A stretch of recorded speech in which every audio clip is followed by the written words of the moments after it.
Après un temps effroyablement long, je reprends du service. Et on va commencer très très fort parce qu'aujourd'hui je vais vous parler des livres de la Terre fracturée de N.K. Jemisin. J'espère que je le dis correctement. N'hésitez pas à me corriger, j'adore être corrigée car je suis une bienfaitante fille. Bref, si vous êtes ici pour une analyse pertinente, percutante et hautement intelligente, bah vous êtes trompé d'endroit parce que globalement ce livre m'a tellement enjaillé que j'ai pas spécialement envie de trifouiller la mécanique pour comprendre vraiment comment il marche. Donc si jamais vous avez des recommandations de personnes, que ce soit des billets de blog, des vidéos YouTube, voilà, où les gens ont de manière intelligente apporté quelque chose sur cet ouvrage, je suis preneuse. Voilà. Mais bref, tout ça pour dire que c'est un livre que j'aimerais délire pour pouvoir le relire, tellement je l'ai kiffé. On y va!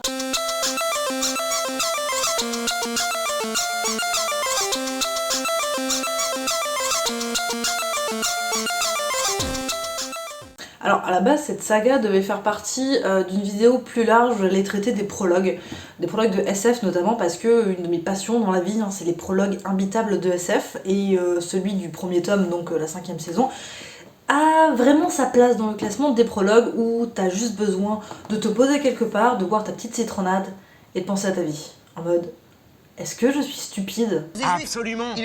Ou est-ce que ce prologue est absolument incompréhensible? La réponse étant que ce n'est pas vous, lecteur, qui êtes stupide, c'est vraiment que le prologue est fait pour que tu puisses rien comprendre.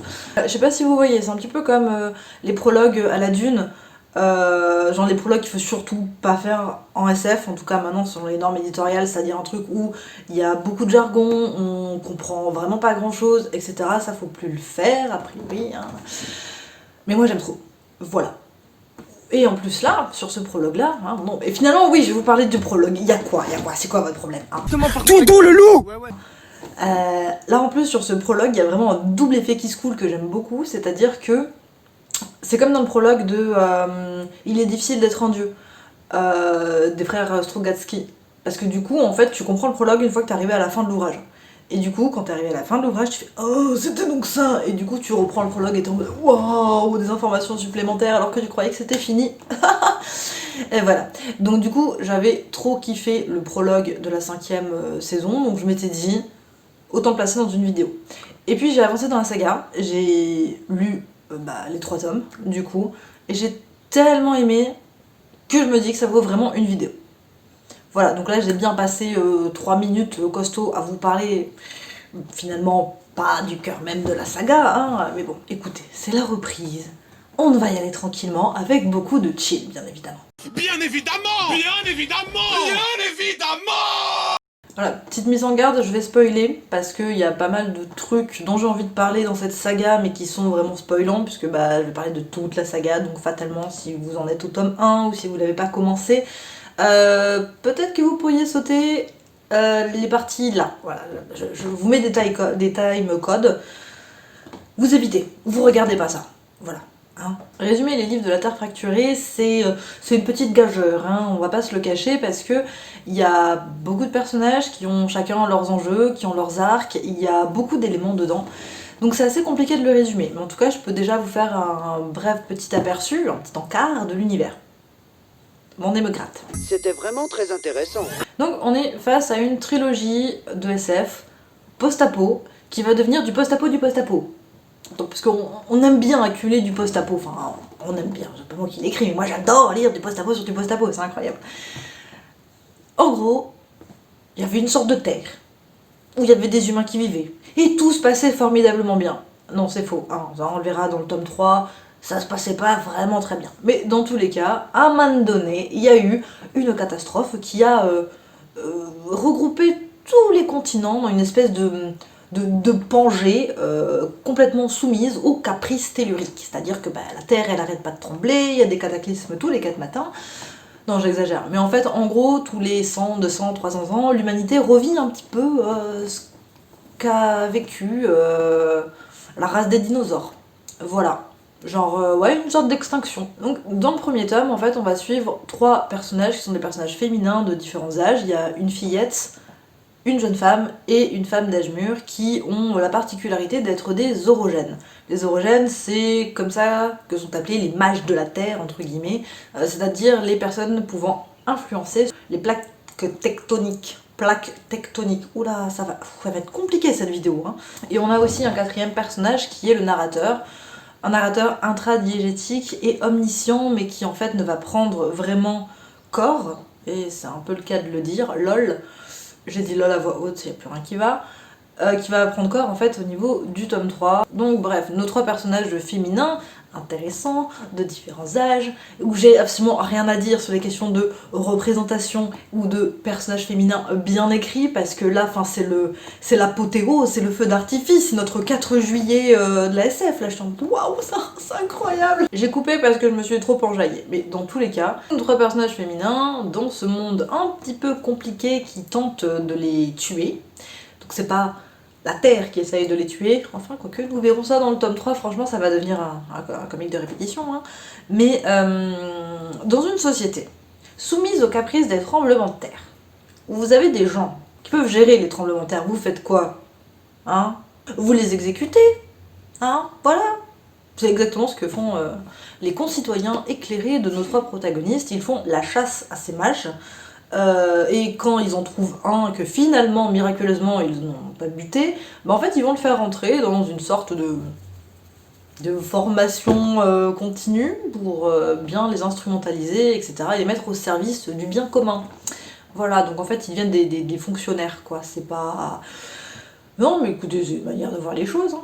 En fait, en gros, si vous avez joué à Dragon Age, en fait c'est le même délire que les mages obligés de rejoindre un cercle parce qu'ils sont trop puissants et que du coup les gens ont peur d'eux, donc il faut les contrôler, il faut les utiliser à bon escient. C'est exactement l'idée derrière. Là d'ailleurs je pioche dans une référence jeu vidéo ludique, mais il y a énormément de références vidéoludiques, des références de SF, des références littéraires à l'intérieur de cette œuvre.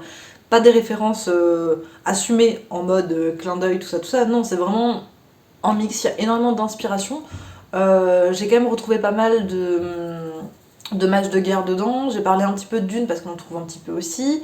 Après, peut-être que là, pour le coup, je suis un peu anachronique parce que je me souviens plus les dates d'édition, mais clairement, il y a une manière d'aborder les faits scientifiques, ou là, pour le coup, géologiques, qui me rappelle énormément le problème à 3 corps. Un ouvrage, une saga incroyable, le problème à 3 corps. Ouf, ça faisait longtemps que j'avais pas lu de la si bonne SF.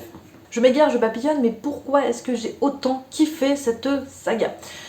Déjà parce que dès le tome 1, on a des personnages qui sont super bien construits et qui sont surtout des personnages gris. C'est-à-dire, pas manichéens, ils sont pas en mode on fait un truc bien donc on est gentil, on fait un truc mal parce qu'on est méchant.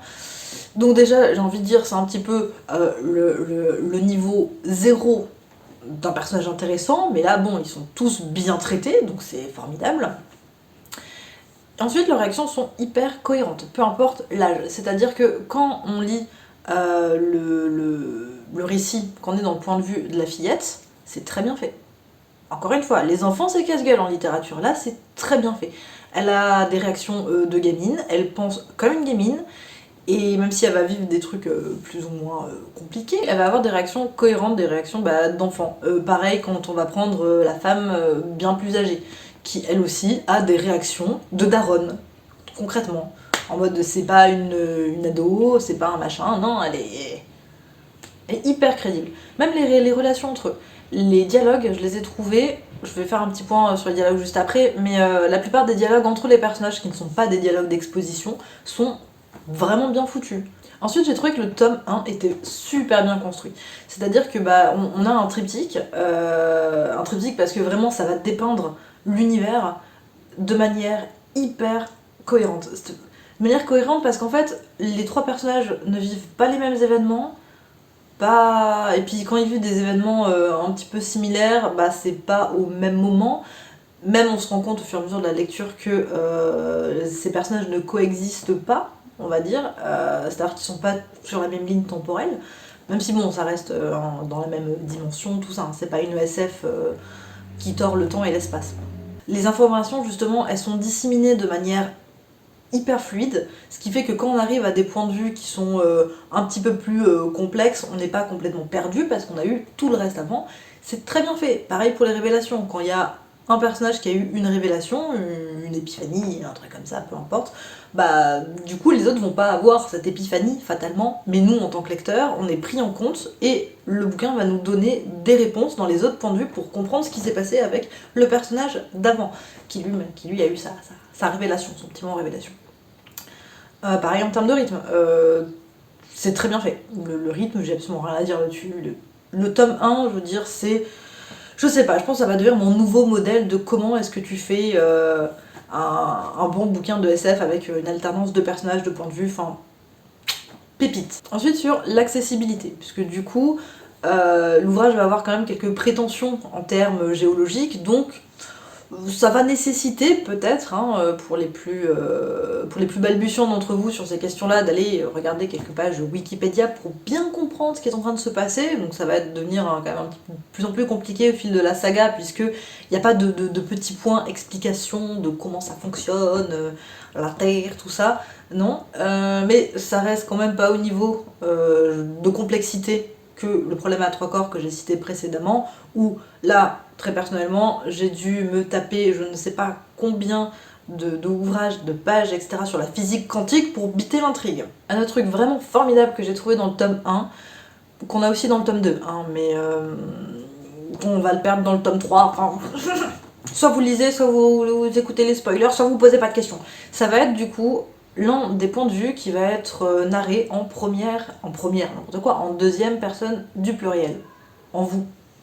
On a le narrateur du coup qui dit vous, pour parler du personnage qui est en train d'agir. Ce qui est du coup hyper intéressant, puisque du coup,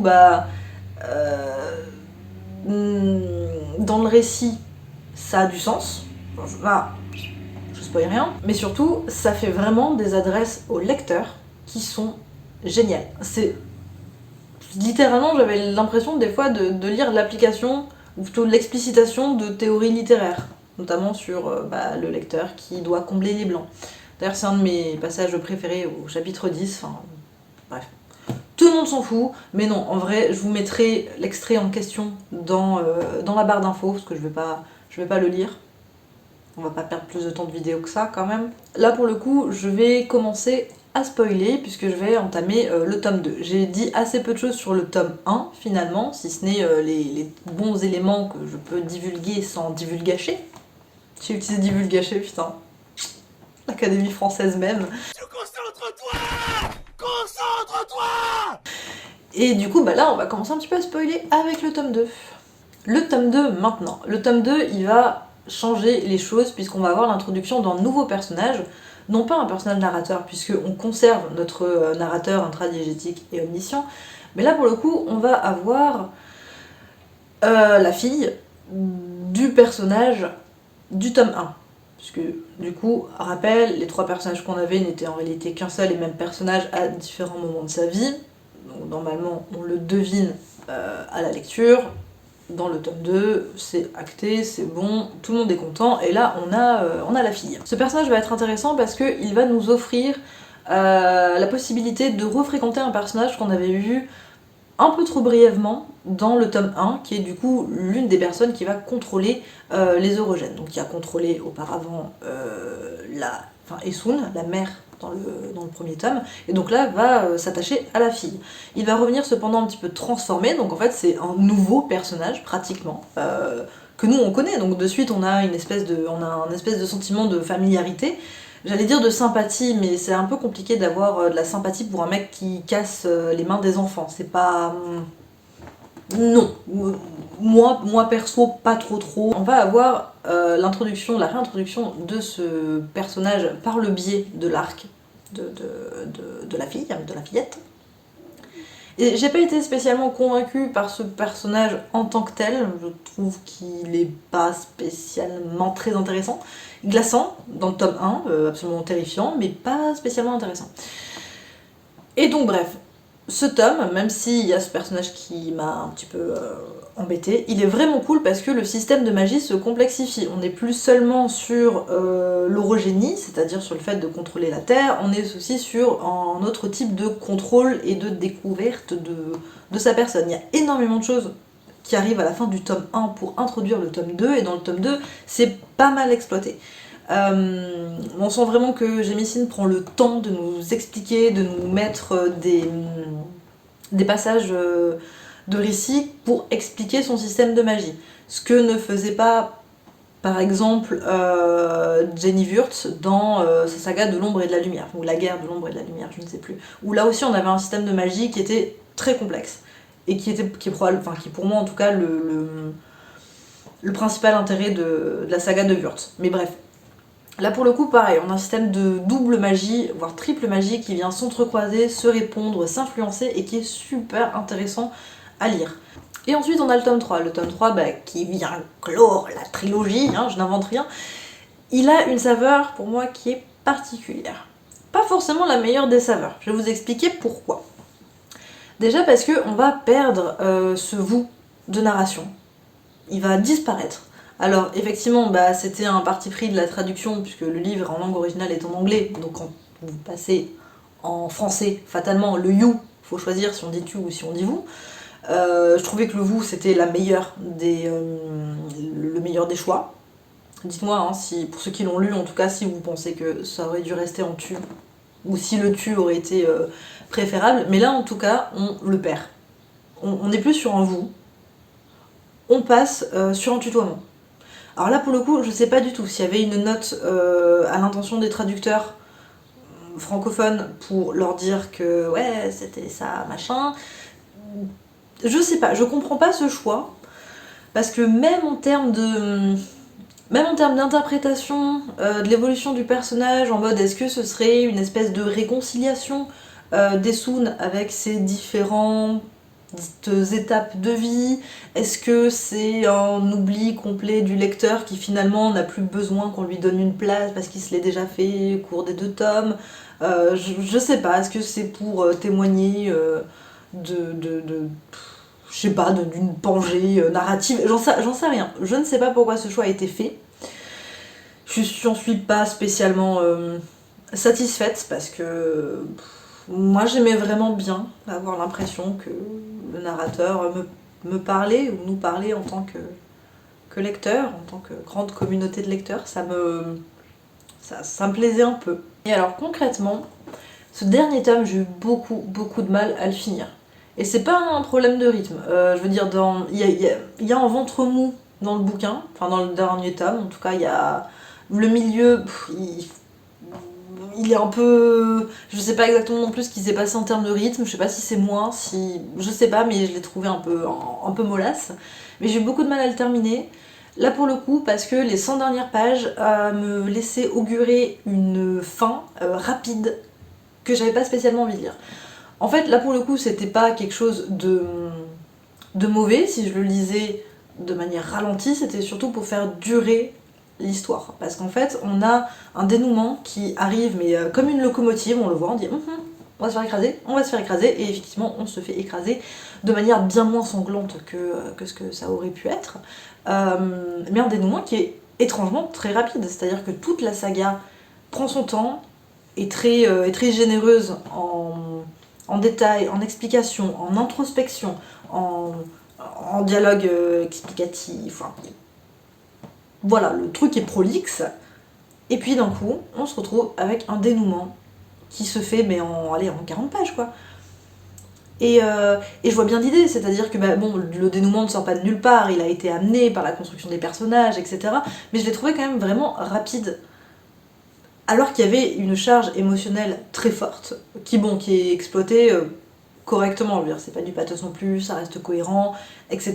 Mais on est quand même face à une opposition d'une mère qui cherchait sa fille et qui tente littéralement de sauver le monde, de remettre le monde dans le droit chemin, et on a sa fille qui déteste profondément sa mère et qui veut détruire le monde. Et en fait là, les deux étant des mages extrêmement puissantes, vont se retrouver toutes les deux absolument épuisées l'une face à l'autre, et le dénouement va être très rapide.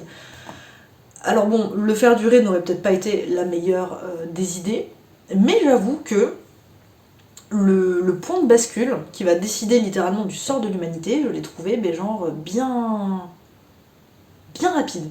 J'ai fini la partie spoiler, et je pense que maintenant on peut passer aux critiques que je peux formuler sur cette saga, parce que même si je l'ai énormément aimée, je vous dois quand même une certaine honnêteté intellectuelle. Déjà, l'un des premiers points qui m'a gêné, qui est présent dès le tome 1, même s'il va devenir beaucoup plus prégnant dans les autres tomes, notamment le tome 2 là, qui en regorge, ça va être les dialogues d'exposition. Alors, un dialogue ça peut avoir plusieurs fonctions, et l'une de ces fonctions ça va être de présenter l'univers, d'expliquer les enjeux entre les personnages, etc. etc. Et autant sur le tome 1, je trouve que c'est assez raisonnable, que on veut bien, ok, c'est de la SF, c'est normal qu'il y ait beaucoup de blabla qui soit là pour présenter au lecteur l'univers. Ok. Quand on passe au tome 2, je trouve que ça devient vraiment lourd. C'est pour ça que j'ai tendance à dire que c'est probablement une critique très personnelle, parce qu'en fait, moi ce que j'aime dans les univers de SF, c'est de me sentir complètement paumée. J'aime les dialogues cryptiques entre deux personnages qui vont raconter des trucs que je vais pas piger et que je vais piger après. Rappel sur la question du prologue surprise, quoi. Et dans le tome 1, là pour le coup, je me suis pas mal régalée parce qu'on avait plusieurs dialogues dont je ne saisissais pas les enjeux. Ça avait l'air d'être des trucs lourds pour les personnages, mais moi je ne comprenais pas pourquoi. Et ça me plaisait. Et après, dans le tome 2, c'est normal aussi avec la maîtrise de l'univers et la connaissance des personnages qu'il y ait des trucs qu'on pige beaucoup plus facilement et que du coup le côté mystérieux et cryptique disparaisse. Mais bon, j'ai quand même trouvé qu'il y en avait beaucoup. C'était un peu chiant. Et les moments où il me semblait qu'il devait y avoir une explication, quand par exemple un mystère durait un petit peu trop longtemps, on va dire, ou une incompréhension, là pour le coup j'aurais bien aimé avoir un petit dialogue d'exposition. Donc là-dessus, je suis pas entièrement convaincue sur cet aspect-là. Un deuxième élément qui est vraiment... C'est une critique qui est minime en soi, parce que je l'ai pas du tout trouvée gênante. C'est que j'ai trouvé que le tome 2 manquait quand même de certains éléments qui pouvaient amener des éléments du tome 3. Donc je m'explique très rapidement sans trop spoiler. Donc dans cet univers-là, il y a une question de racisme qui existe. Bon, là, qui est en plus intéressante, entre guillemets, puisque du coup on assiste à une inversion où c'est les personnes à la peau noire, notamment les personnes à la peau très noire, très foncée, qui vont être valorisées socialement, esthétiquement, etc. Et les personnes à la peau blanche qui vont au contraire être dévaluées. Donc en fait, le racisme est présent, le narrateur nous le dit très rapidement dans le tome 1, il va continuer avec ses petites remarques, etc. Donc on sait que le racisme est là, existe.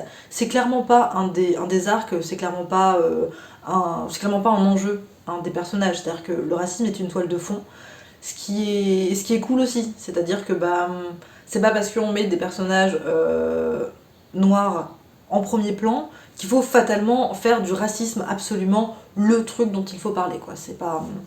Donc là, pour le coup, ça c'était bien.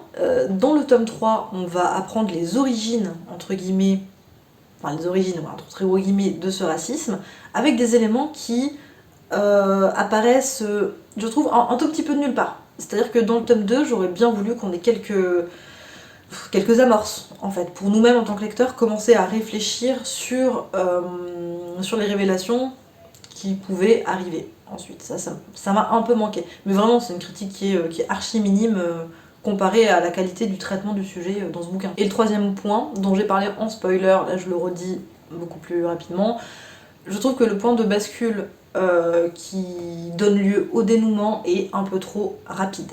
Autant les réactions des personnages sont cohérentes, autant c'est une fin qui est complètement plausible et à laquelle finalement on pouvait s'attendre, autant je trouve que ça aurait mérité davantage de développement juste avant le dénouement en fait.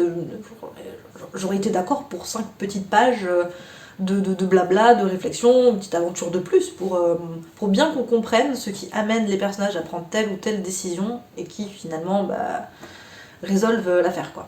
Bref, pour conclure, N.K. Jemisin a clairement pas volé ses Hugo, parce que le livre, la saga, a été primée plusieurs fois du prix Hugo. Et en fait, je trouve qu'elle prouve avec brio que l'équilibre entre un univers post-apocalyptique, dense, bien décrit, avec des systèmes de magie intelligemment intriqués, avec des personnages aussi qui sont complexes, qui sont gris, qui sont hyper cohérents, que ce soit dans leur construction ou dans les relations qu'ils entretiennent entre eux, et avec en plus, en toile de fond, des thématiques sociales fortes, et qui sont développées correctement, parce que le bouquin prend le temps de les développer ou de les montrer, en fait, que cet équilibre, il est possible. Difficile, mais possible. Sur ce, je vous dis au revoir. Et normalement, je devrais me lever, mais j'ai la flemme en fait, donc vous aurez juste un salut.